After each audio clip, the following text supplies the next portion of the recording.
দিনটা ছিল রবিবার, একটা স্পেশাল দিন। আমার এক অফিস কালিগ দাদার আইবুড়ো ভাত। তাই সকাল থেকেই শুরু হয়ে গেছে মোটামুটি তোড়জোড় ভালো রকমভাবেই। তাই ভাবলাম আপনাদের সাথে আজকে শেয়ার করা যাক যে আজকে স্পেশাল কী রান্না হচ্ছে আমার কিচেনে। তো আজকে প্রচুর রান্নাবান্না করা ছিল, তাই সকাল 5টা থেকে উঠেই সব প্রিপারেশান স্টার্ট করে দিয়েছি। 5 রকম ভাজা, মাছের মাথা দিয়ে মুগের ডাল, মালাইকারি, পোস্ত, বিরিয়ানি সব কিছু।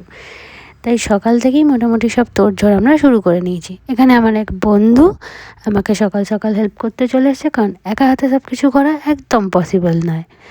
তো সাইড বাই সাইড আমিও লেগে পড়েছি, যাতে যখন গেস্টরা আসবে মোটামুটি সেই কাজগুলো যাতে এগিয়ে থাকে, আর গেস্টদের সাথে যখন যাতে আড্ডা মারা যায়। তো চিংড়ি মাছটা এখানে মোটামুটি ভাজা হচ্ছে, আর কিছুক্ষণের মধ্যেই চিংড়ি মাছটাকে একটু ফুটিয়ে দিলেই রেডি হয়ে যাবে। অ্যান্ড জাস্ট তারপর আর বেশি কিছু করার নেই, পাতুরি করার আছে। পাতুরি করতে একটু বেশি সময় লাগে, তাই এখানে পাতুরিটাও বসিয়ে দেওয়া হচ্ছে।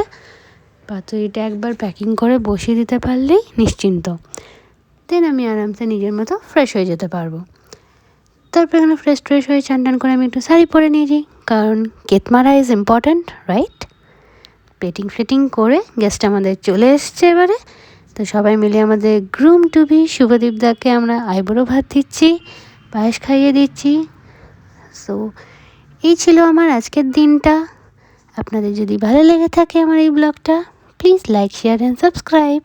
Thank you.